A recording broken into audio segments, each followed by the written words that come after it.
தமிழ்நாட்டோட எதிர்காலம் இப்படிதான் இருக்குமா? நல்ல காலம் பிறக்குது. ஒட்டுமொத்த தமிழ்நாட்டிலையும் ரெண்டு பேருக்கு நடுவுல தான் போட்டியே அப்படிங்கிற ட்ரெண்டை ஏற்கனவே செட் பண்ணிட்டாங்க. அப்ப 2 பேருக்கு மத்தியில தானே போட்டி இருக்கணும், மூணாவதா ஒரு ஆள் தேவைப்படாதுல்ல. அதனாலதான் இந்த மூணாவதா இருக்கிற ஆளை காலி பண்ற வேலையை இப்பவே ஸ்டார்ட் பண்ணிட்டாங்க. அதனாலதான் அண்ணா திராவிட இலை கழகத்திலிருந்து எம்எல்ஏஸை பர்ச்சேஸ் பண்ணி இவங்க கட்சியில சேர்த்துக்கிட்டு இருக்காங்க. இதுக்கு இப்ப ரீசெண்டா ஒரு பெரிய இணைப்பு விழாவர் நடத்திருக்காங்க. இந்த செயல்கள் மூலமா நம்ம தெரிஞ்சுக்க வேண்டிய விஷயம் என்ன அப்படின்னா, 2 பெரிய கட்சி இருந்தா மட்டும்தான் அவங்க 2 பேருக்குள்ளேயே சண்டையை மூட்டி விட்டு எய்தர் ஏ இல்லனா எய்தர் பி இவங்க 2 பேருக்குள்ளேயே ஆட்சியை மாறி மாறி அமைக்க முடியும். இவ்வளவு காலமும் அப்படிதான் ஓட்டிக்கிட்டு இருந்தாங்க. 2026ல மட்டும் 3 கட்சி ஆனதுனால இந்த ஓட் பேங்க் எல்லாமே ஸ்பிளிட் ஆயிருச்சு. இதை நம்ம நாட்டை நிர்வகிக்கிற அந்த எஜமான் கூட்டம் விரும்ப மாட்டாங்க. அவங்களுக்கு தேவை 2 பேர் தான். வாழ்வோ சாவோ உங்க 2 பேருக்குள்ள தான். ஒன்னு நீங்க இருக்கணும் இல்லனா அவங்க இருக்கணும், நடுவுல யாருமே வரக்கூடாது. இதுதான் அவங்களோட பிளான். சோ இப்போ எடுத்தோமா கௌத்தமான ஒரு கட்சியை கலைக்க முடியாதுல்ல. ஏன்னா அந்த கட்சியில நிறைய தொண்டர்கள் இருப்பாங்க. அவங்க கொஸ்டின் பண்ணுவாங்க. அவங்களோட கோபத்துக்கும் ஆளாகாம அந்த கட்சியை அழகா பிரிச்சு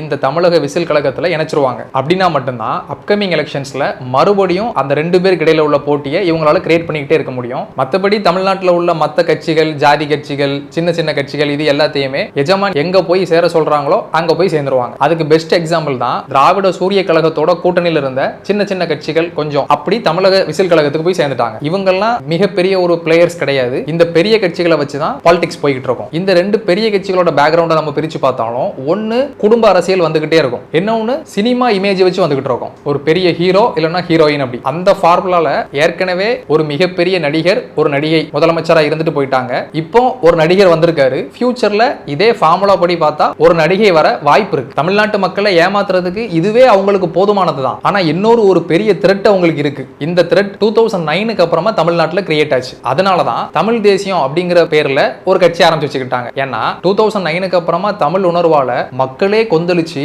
மக்கள்ல இருந்து ஒரு போராளி புரட்சியாளர் உருவாயிடக்கூடாதுல்ல, அது அவங்களுக்கு எதிராக போயிரும்ல. அதனாலதான் அவங்களே சினிமால இருந்து ஏற்கனவே அவங்க கிரியேட் பண்ண கட்சிகள்ல பயணிச்ச ஒரு நபரை செலக்ட் பண்ணி இந்த புரட்சிகரமா எந்திரிச்சு வர்ற கூட்டத்தை அந்த நபரை வச்சு சப்ரஸ் பண்ணி வச்சிருக்காங்க. இது மட்டும் போதாதுன்னு தமிழ் தேசியத்துக்குள்ளேயே ஜாதியை வச்சு அரசியல் பண்ற குடி தேசியம் அப்படிங்கிற இன்னொரு கோட்பாடையும் உருவாக்கி விட்டு ஏற்கனவே தமிழ் தேசிய கட்சி மூலமா கிரியேட் ஆகிற கூட்டத்தை இந்த குடி தேசிய கூட்டத்தை வச்சு இன்னும் ஸ்பிளிட் பண்ணி விட்டுருவாங்க. இது போக இப்ப ரீசெண்டா எக்ஸ் ஐபிஎஸ் ஆபீசர் ஒருத்தர் தனியா இயக்க ஆரம்பிச்சிருக்காரு.